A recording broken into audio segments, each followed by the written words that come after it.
Hello viewers, আসসালামু আলাইকুম। কেমন আছেন সবাই? আশা করি ভালো আছেন। আমিও ইনশাল্লাহ ভালো আছি। তো আজকে আপনাদেরকে আমি কই মাছের রেসিপি তৈরি করে দেখাবো, সুস্বাদু রেসিপি। এখানে আমি কই মাছটা ভেজে রাখলাম, দুইটা কই মাছ। এটা আমি একলা, এই জন্য অল্প একটু। তাই এখন আমি যে তুলের মধ্যে পেঁয়াজ কুচি দিয়ে দিব। এটা বোনা করি, তাহলে আসলে পেঁয়াজ কুচিটা একটু বেশি লাগে। ওই যে পেঁয়াজ কুচিটা করে রাখলাম। আর যখন আমি পেঁয়াজ কুচিটা কিন্তু দিয়ে দিলাম, পেঁয়াজ কুচিটা দিয়ে দিলাম। বোনা করলে কিন্তু পেঁয়াজ কুচিটা একটু বেশি লাগে, দিয়ে দিলাম। তো এখন কথাটা হচ্ছে যে আমার বোনা করতে গেলে পেঁয়াজ কুচিটা কিন্তু বাদামি কালার না হলে কিন্তু সুস্বাদু হয় না এবং টেস্টও হয় না, ভালো লাগে না। যদি পেঁয়াজটা কম ভাজা হয় তাহলে কিন্তু দেখেন যে পরবর্তীতে তরকারির মধ্যে পেঁয়াজটা কিন্তু একেবারে কেমন ভেসে থাকে, টাটকা হয়ে। তো এই জন্য তখন ওই তরকারিটা কিন্তু সুন্দর দেখা যায় না। এবং পেঁয়াজটাকে যখন বাদামি কালার করবো তখন ওইভাবে আর বেশি থাকবে না। ও সৌন্দর্য যে বিষয়টা ওইটা সুন্দর থাকবে। তো পেঁয়াজটা এখন একটু ভাজা হোক। দেখেন বন্ধুগণ, আমার পেঁয়াজ কিন্তু বাদামি কালার হয়ে গেছে। এখন আমি এটার মধ্যে হালকা একটু পানি দিয়ে দিব, কারণ ওটার মধ্যে যদি আমি ফাঁকি দিই তাহলে কিন্তু ফাঁকিটা পড়ে যাবে। যদি ফাঁকিটা দিই তাহলে এটা পড়বে না, সুন্দর হবে। এখন আমি ওই ফাঁকিগুলো দিয়ে দেবো।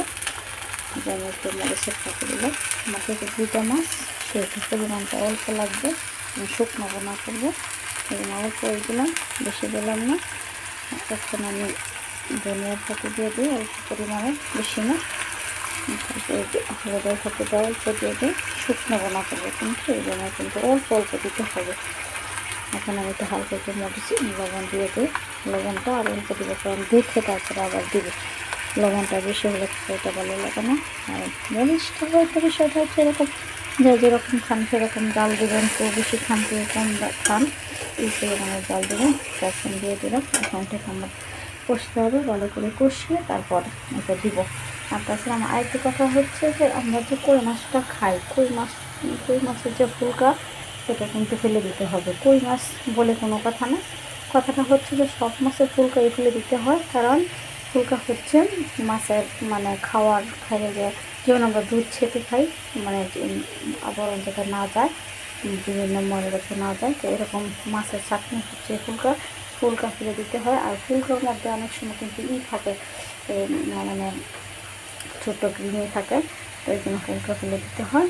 ফুলকা ফেলে কোনো সময় ফুলকা খাবেন না, সবসময় কথাটা মনে রাখবেন। আর মাছটাকে ভালো করে ধুইতে হবে। সবসময় মনে রাখবেন যে মাছ যত ধুবেন তত মাছের স্বাদ বের হবে, আর যত মাছ কম দেওয়া হবে তত মাছ মজা লাগবে না। তো মানুষে তো বলে যে এই মাছটা গন্ধ, ওই মাছটা গন্ধ, ভালো লাগে না, এই সে। কিন্তু এখানে বিষয়টা হচ্ছে শুধুই ধোয়া, ভালো করে ওয়াশ করতে হবে, ভালো করে ধুইতে হবে, তারপরে মাছ ভালো লাগবে। এটা হচ্ছে বলার, এটা ভালো সবসময় মনে রাখবেন। দেখুন আমার কিন্তু তেলটা কষে গেছে। এখন কিন্তু মাছটা আমি দিয়ে দিব। আর যে তেল হয়ে গেছে, মশলাটা তেল হয়ে গেছে। এখন কিন্তু আমি আমার 2 পিস মাছ এখানে একটু দিয়ে দিলাম। 2 পিস মাছ আমি শুকনো বোনা করবো, আমি শুধু রাখলাম এখানে। তো দেখুন আমি এই মাছটাকে উল্টিয়ে তারপরে মাছটা একটু ঝোল দেবো বেশি না। মাছটাকে আমি দিলাম। পেঁয়াজ কুচিটা বোনা করলে কিন্তু একটু বেশি লাগে, এটা সবসময় বাঁধলে সবসময় মনে রাখবেন। পেঁয়াজ কুচিটা কিন্তু একটু বোনা করলে বেশি লাগে। এখন আমি এটাকে ঝোল দিয়ে দিই, হালকা, বেশি না। এখন ঝোল দিয়ে দিই। দেখুন বন্ধুগণ, এই মাছটা দিয়ে কিন্তু এই মশলার মধ্যে ভাজা করলাম, টেস্টটা ভালো, টেস্টটা বেশি হওয়ার জন্য ভাজা করলাম। এখন কিন্তু আমি এটাকে ঝোল দেবো, ঠিক আছে? এই যে আমি এখন ঝোলটা এই পরিমাণে দেবো সেটাতে মাছটা সিদ্ধ হয়। মাছটা অর্ধেক সিদ্ধ হয়ে গেছে ভাজার সময়, এখন যেটা বাকিটুকু সিদ্ধ হয় এই পরিমাণে ফ্যানটা দেবো। একেবারে শুকনো বোনা করবো। এই যে অল্প একটু দিয়ে দিলাম। এখন কিন্তু আমি ঢেকে দেবো। দেখেন বন্ধুগণ, আমার রেসিপিটা প্রায় হয়ে গেছে। এখন আমি এটাতে কাটার রস অ্যাড করব। উঠানোর কিছুক্ষণ আগে কাটার রস দিতে হয়। এখন আমি ওইটা কাটার রসটা অ্যাড করে দিল।